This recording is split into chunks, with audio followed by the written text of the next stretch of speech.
Vincent Van Gogh is considered to be one of the greatest artists of our time. Yet there was so little about him, so little we had known, or we thought. But things have changed. We know his love of nature and his beautiful use of color, and we know about his dark times as well. What we didn't know were a few things I'm going to show you. I grew up around the art of Van Gogh. It was one of my mother's favorite artists, and I was always struck by the incredible emotion that he put into his paintings. I didn't know, however, that he spent time in England working for art dealers there after he left The Hague.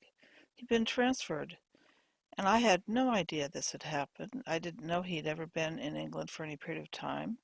But he got transferred in May 1873.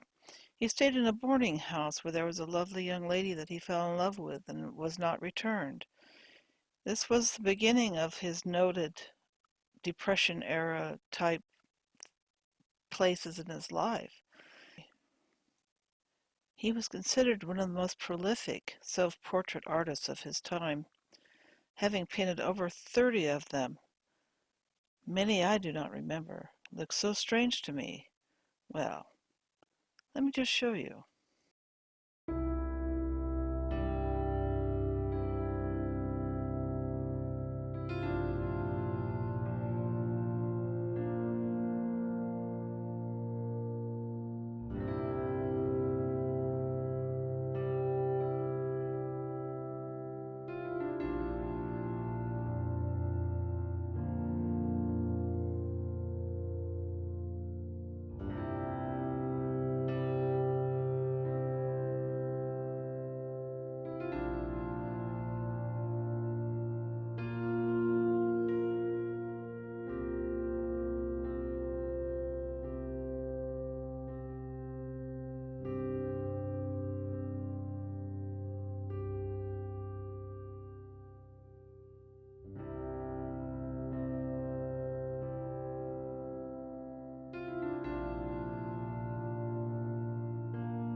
You have to admit, those are amazing, amazing portraits.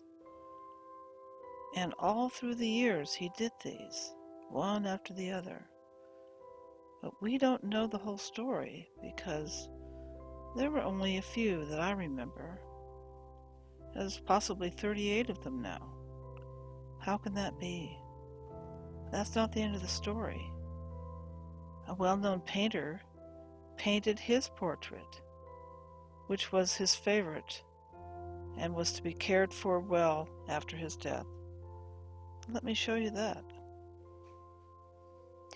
A well-known artist from Australia named John Peter Russell got to know Vincent at Ferdinand Corman's studio. He painted this portrait of his friend in 1886 in a conventional realistic style. I have never seen this portrait before. It's beautiful and incredible in a striped blue suit, and he even wrote Vincent and Friendship were painted in red over Van Gogh's head. Can you imagine? In one person's view, a man named Hartrick said this was the most accurate portrait of Van Gogh, more realistic than the likenesses done by other artists or any of Vincent's self-portraits. Van Gogh was very attached to it. Years later he wrote to Theo, "Take good care of my portrait by Russell, which means a lot to me." We know that with the Mandela effect, technology seems to be sooner in some areas like photography. And the last thing is something I did not expect, an actual photograph of Vincent van Gogh. Here it is for you to enjoy. It's an amazing artist. We see his face at last.